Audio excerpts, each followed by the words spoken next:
Hello students, kinematics graph का second lecture लेकर मैं आया हूं।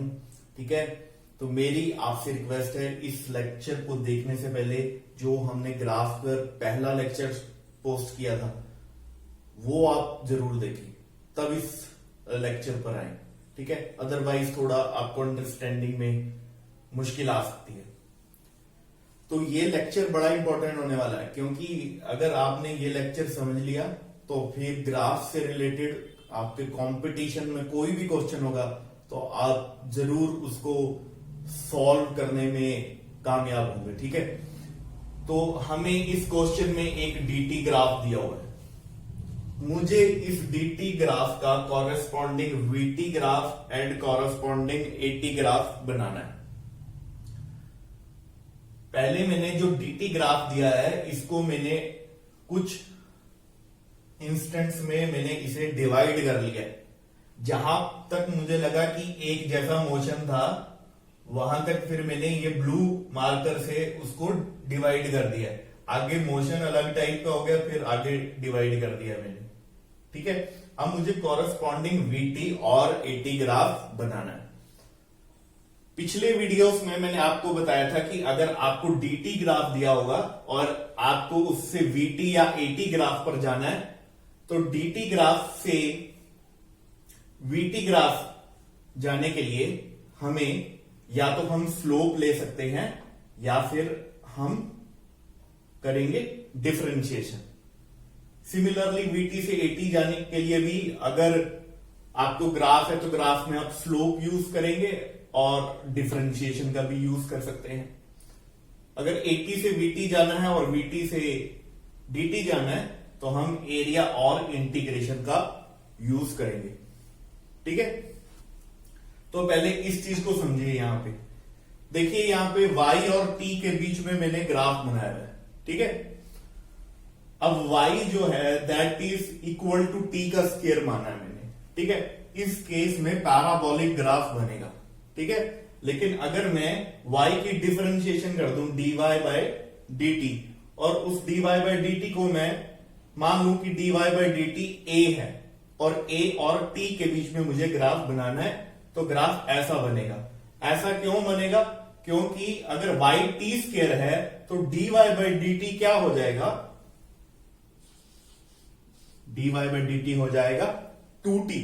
ठीक है, एक बार आप डिफरेंशिएशन वाला जो वीडियो है वो भी जरूर आप एक बार देखें इस टॉपिक को करने से पहले।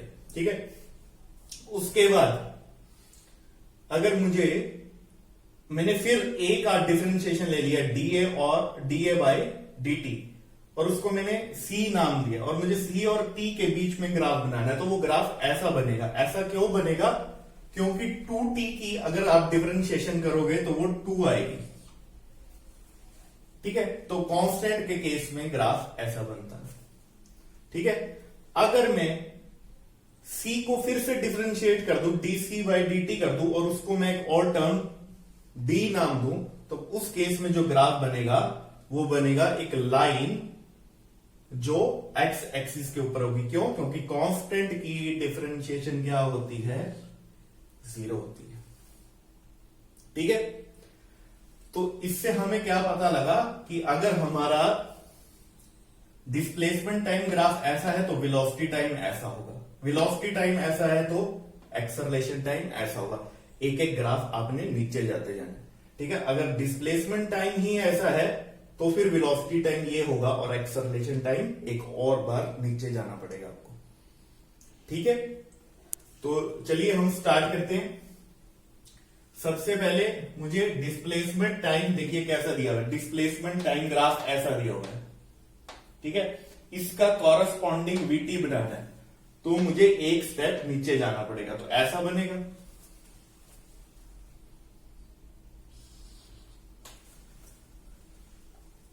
ठीक है, मैं बिना स्केल के एक रफ ड्राइंग कर रहा हूं क्योंकि अदरवाइज वीडियो जो है वो बहुत लंबा बन जाएगा। उसके बाद देखिए, अब dt ऐसा है, dt ऐसा है तो vt कैसा होना चाहिए? ऐसा। ठीक है, तो हम यहां ऐसे आगे के लिए क्या हो जाएगा?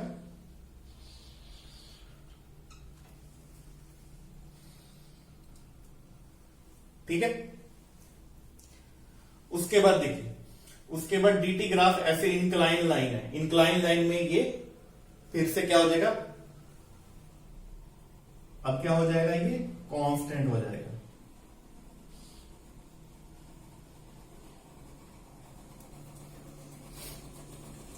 ठीक है, ये कितना, इसकी वैल्यू कितनी ऊपर तक जाएगी, ये इंक्लाइन लाइन कितनी लंबी होगी, ये जब तक वैल्यू नहीं पता तो मैं नहीं बता सकता आपको।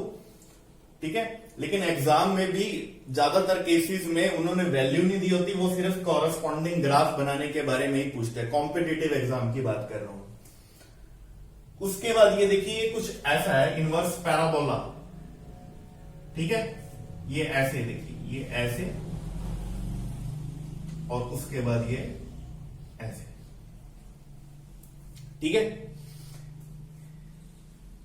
ये आपका डिस्टेंस टाइम ग्राफ भी है, यही आपका डिस्प्लेसमेंट टाइम ग्राफ भी है।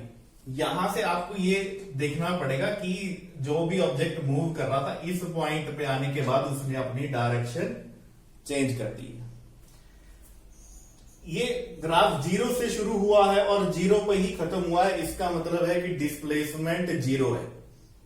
ठीक है, अगर आपको फिर भी नहीं समझ में आता तो मैं आपको लास्ट में मैं आपको बताऊंगा कि इसमें कैसे हमने डिस्टेंस निकालना है और कैसे डिस्प्लेसमेंट निकालनी है। ये दोनों ही है, ये डिस्टेंस टाइम भी कह सकते हो आप, इसको डिस्प्लेसमेंट टाइम भी कह सकते हो। ठीक है, आपका जब ऐसा ग्राफ बनता है, ऐसा, ठीक है, ऐसा ग्राफ आपका तभी बनता है जब आपकी इक्वेशन क्वाड्रेटिक इक्वेशन हो। क्वाड्रेटिक इक्वेशन हमने मेरे ख्याल 9th या 10th क्लास के मैथमेटिक्स में आपने पढ़ी होगी। ठीक है, तो मान लो आपका डिस्टेंस की जो इक्वेशन है वो कैसी है, इट इज क्वाड्रेटिक इक्वेशन। ठीक है, और उस क्वाड्रेटिक इक्वेशन में अगर आप, हमने तो इसका कॉरस्पॉन्डिंग वेलोसिटी टाइम ग्राफ बनाना है, तो मुझे क्या करना पड़ेगा, उस इक्वेशन का डेरिवेटिव लेना पड़ेगा। -t² का डेरिवेटिव क्या आएगा, -2t आएगा। 4t का डेरिवेटिव क्या आएगा, 4 आएगा, with respect to time differentiate कर रहा हूं मैं। और 1 का डिफरेंशिएशन क्या हो जाएगा, 1 का डिफरेंशिएशन 0 हो जाएगा। ठीक है, अब मैंने वैल्यूज पुट कर देनी है अलग अलग इंस्टेंट पे। ठीक है, ये जो पार्ट है ये सिर्फ आपको समझाने के लिए कर रहा हूं मैं। हमने सिर्फ इस पोर्शन का, ये यहां से लेके यहां तक, ए से लेके ए डैश तक, ठीक है, कि जब ये आपका जो डिस्टेंस है ये ऐसे कवर करेगा, किसी मैक्सिमम पॉइंट पर जाएगा और फिर वापस पीछे की तरफ मुड़ेगा, तो उस केस में हमने कैसे करना है। ठीक है, तो आप देखिए, मैंने कुछ इंस्टेंट लिए हैं और उस इंस्टेंट्स पे मैंने d और v की वैल्यू निकाली है। t को यहां पे 0 पुट कर दिया और वहां पे भी 0 पुट कर दिया, t को 1 पुट किया, वहां पे भी 1 पुट किया। ठीक है, तो मैं क्या देख रहा हूं कि डिस्टेंस मेरा ऐसे बढ़ रहा है, 1 4 5, फिर कम होना शुरू हो गया, 4 1। ठीक है, तो ये कुछ ऐसे ही है, 1 4 5 4 1। ठीक है, अब उसके कॉरेस्पॉन्डिंग वेलोसिटी देखिए। अब वेलोसिटी में, ठीक है, डिस्टेंस बढ़ रहा है लेकिन वेलोसिटी देखिए कॉन्टिन्यूसली आपकी डिक्रीज करती जा रही है। 4 2 0 -2 -4, और एक जैसी स्लोप के साथ, बिल्कुल एक जैसी स्लोप है। यहां पे भी 2 का डिफरेंस, यहां पे भी 2 का डिफरेंस, यहां पे भी 2 का डिफरेंस, यहां पे भी 2 का डिफरेंस। तो इस केस में जो आपका वेलोसिटी टाइम ग्राफ होगा वो कैसे होगा। ठीक है, ये सॉरी, ये लाइन मैंने गलत बना दी है, हम यहां पर थे।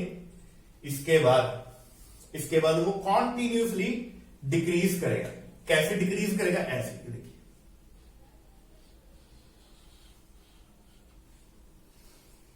ऐसे ये डिक्रीज करेगा। ठीक है, और ये स्लोप बिल्कुल एक जैसी होती है। आपने स्केल से बनानी है, मैं रफ हैंड से बना रहा, देखिए ऐसे बिल्कुल ये सीधा एक ही स्लोप में डिक्रीज करेगा। एक और ध्यान देने वाली बात ये है, ये देखिए, जब वेलोसिटी 0 होगी तो उस टाइम डिस्प्लेसमेंट मैक्सिमम है। आप टी की कोई भी वैल्यू पुट कर लीजिए, आपको 5 से ज्यादा आंसर नहीं मिल सकता। 5 कब आएगा? जब v 0 हो जाएगा। तो मैक्सिमम पॉइंट जब आएगा तब ये 0 होगा। ये देखिए, ठीक है। उसके बाद फिर से ये इंक्लाइन लाइन है, लेकिन ये तो लाइन ऊपर की तरफ जा रही है, ये नीचे की तरफ जा रही है। वो होगा क्योंकि वेलोसिटी जो है, वेलोसिटी अब आपकी नेगेटिव हो चुकी है। तो इस केस के लिए ग्राफ ऐसा होगा, ठीक है। अब देखिए, हमने dt का कॉरस्पॉन्डिंग vt ग्राफ बना दिया। अगर हमको वैल्यूज पता है, ठीक है, हमें ये वैल्यूज पता है कि ये एक्सिस कहां तक, y एक्सिस में हम कहां तक चले हैं, ठीक है। इस एरिया को और इन दोनों एरियाज को जब आप सम करेंगे तो आपको सम करने पर आ जाएगा आपके पास टोटल डिस्टेंस ट्रेवल्ड, ठीक है। अगर आपने डिस्प्लेसमेंट निकालनी है तो ये पॉजिटिव एरियाज को सम करेंगे और उसमें से माइनस कर देंगे इन नेगेटिव एरियाज को, ठीक है। जब आप इन नेगेटिव एरियाज को माइनस करेंगे तब आपके पास डिस्प्लेसमेंट आ जाएगी, ठीक है। फिर से बता रहा हूं, distance sum of all these areas, displacement ये पॉजिटिव एक्सिस पे, पॉजिटिव वाई पे जो एरियाज है उनको ऐड करके ये जो नेगेटिव वाई वाला एरिया है इसको सब्ट्रैक्ट कर देंगे तो डिस्प्लेसमेंट आएगी। इस केस में डिस्प्लेसमेंट 0 होगी क्योंकि वो 0 से शुरू हुआ है और 0 पे ही एंड हुआ है, ठीक है। अगर वो यहां पे रुक जाता फिर आपकी डिस्प्लेसमेंट 0 नहीं आनी थी, ठीक है। अब हमें कॉरस्पॉन्डिंग एक्सेलरेशन टाइम ग्राफ बनाना है, ठीक है। कॉरस्पॉन्डिंग एक्सेलरेशन टाइम ग्राफ बनाना है, तो देखिए कैसे बनेगा। सबसे पहले इस केस में देखिए, वेलोसिटी टाइम ऐसा है तो एक्सेलरेशन टाइम एक स्टेप नीचे चलना पड़ेगा, ठीक है। vt 0 पे है तो ऑब्वियसली at भी 0 ही होगा,